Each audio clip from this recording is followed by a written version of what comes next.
A perennial doesn't announce what it's going to do.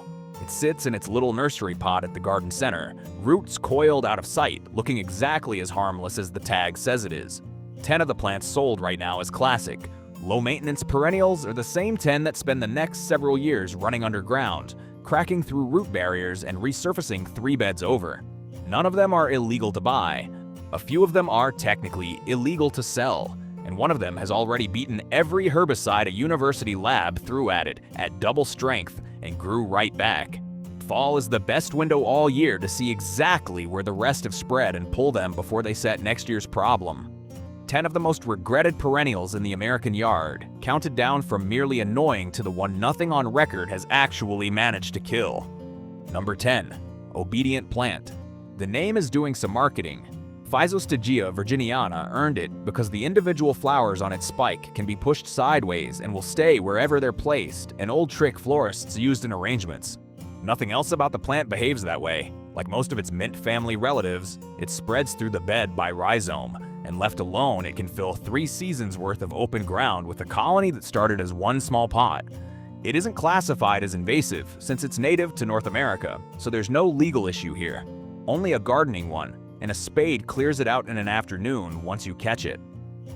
A cultivar called Miss Manners was bred to stay in a clump instead of running if the flower spikes are worth keeping without the chase. Not every plant on this list gets off that easy. Next up, number 9, Sweet Autumn Clematis. The vine that buries a fence in small, fragrant white flowers every September, sold at almost every garden center in the eastern half of the country. It's also officially flagged as invasive in at least 10 states, and the reason is timing, not toxicity.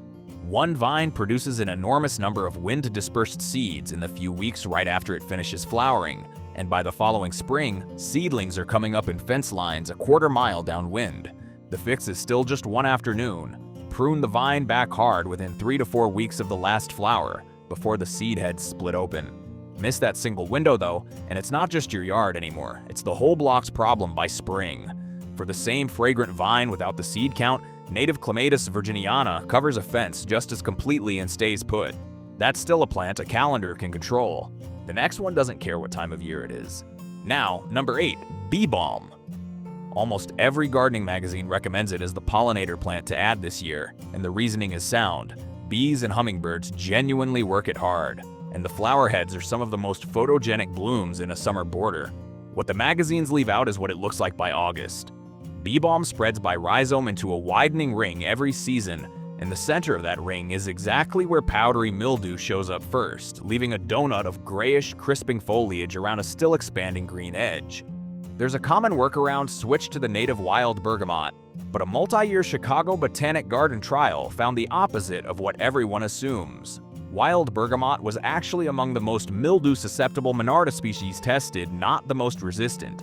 Anise hyssop is the one that actually solves it, blooming for 2 months without the ring or the mildew.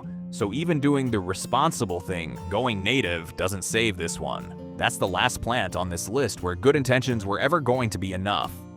This is just one of many mistakes that turn a single flower bed into years of digging. If you're enjoying this kind of content and want more of it, click like and subscribe so you don't miss the next one.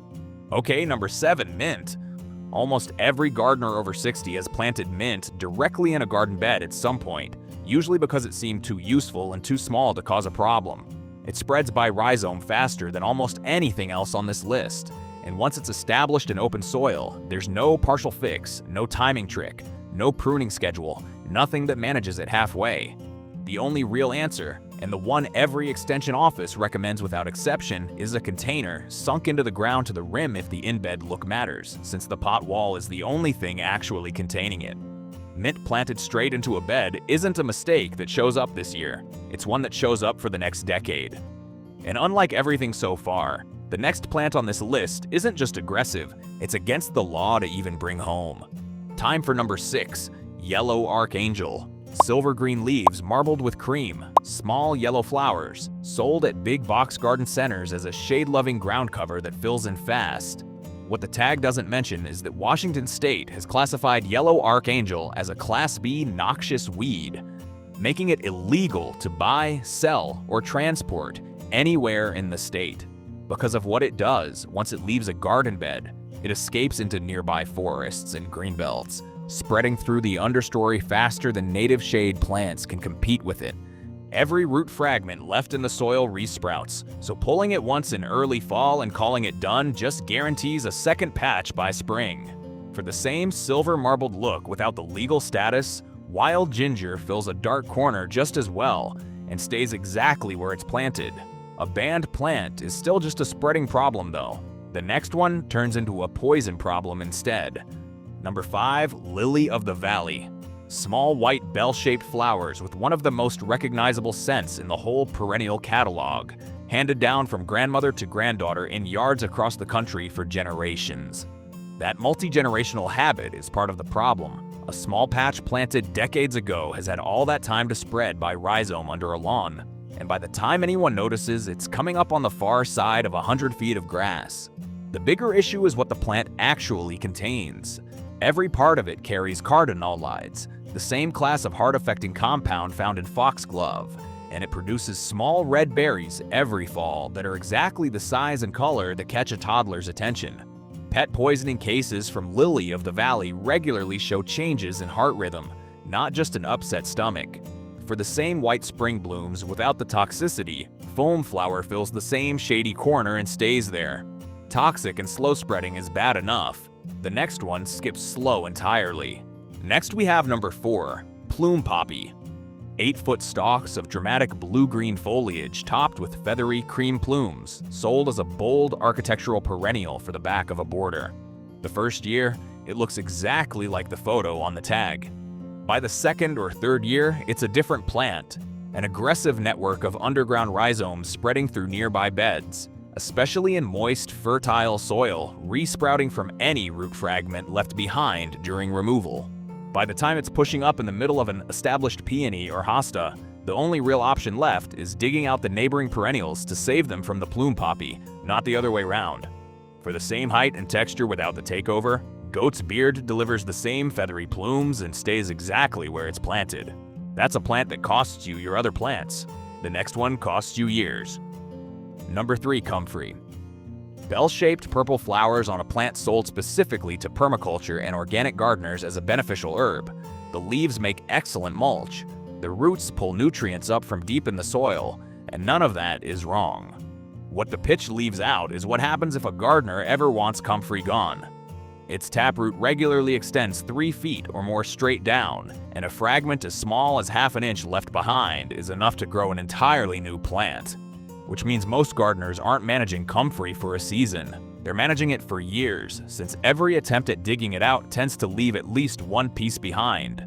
If comfrey goes in at all, it belongs in its own isolated bed with a physical barrier, not mixed into a border where the roots can spread under everything else. For the same flower spike that pollinators swarm, Anise hyssop holds a tight clump for years and needs no barrier at all. Comfrey at least still dies if you dig hard enough. The next one doesn't, no matter what you spray it with. Time for number 2, chameleon plant. Heart-shaped leaves streaked green, cream, and red. Sold since the 1990s as a colorful ground cover for shade.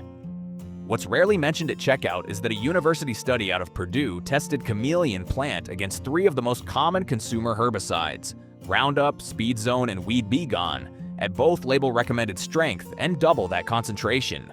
Every single treatment failed. The plants regrew from their rhizomes regardless of which product or dose was used, which means there's no chemical shortcut at all, only smothering.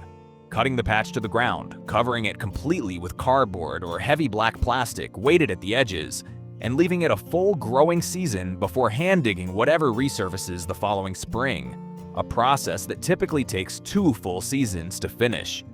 For the same colorful shade foliage without the multi-year project, Brunnera Jack Frost holds silver heart-shaped leaves for 15 to 20 years in a manageable clump. Chemistry itself gives up on chameleon plant. There's exactly one perennial on this list that beats even that, and the one sitting at the very top of almost every worst regret list gardeners keep. Number 1, creeping bellflower. Purple bell-shaped flowers on slender spikes, sold as a charming, easy cottage perennial sitting on top of one of the most complicated root systems in the entire nursery trade.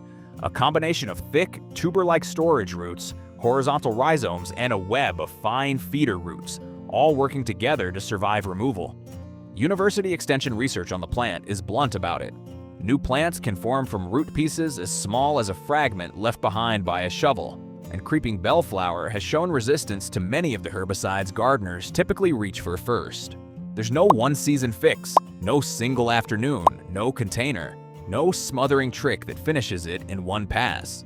Extension guidance describes eradication as a sustained multi-method project, repeated hand digging that traces out every visible root, done over more than one growing season, since anything missed the first time simply regrows. Every plant on this list has an escape hatch. This is the one that doesn't. 10 perennials, and every one of them was sold as easy. A flower whose own name oversold how manageable it is. A vine with a calendar deadline nobody checks until it's too late. A root system university research says resist the herbicides gardeners reach for first. None of them looked like a decade of digging in the nursery pot.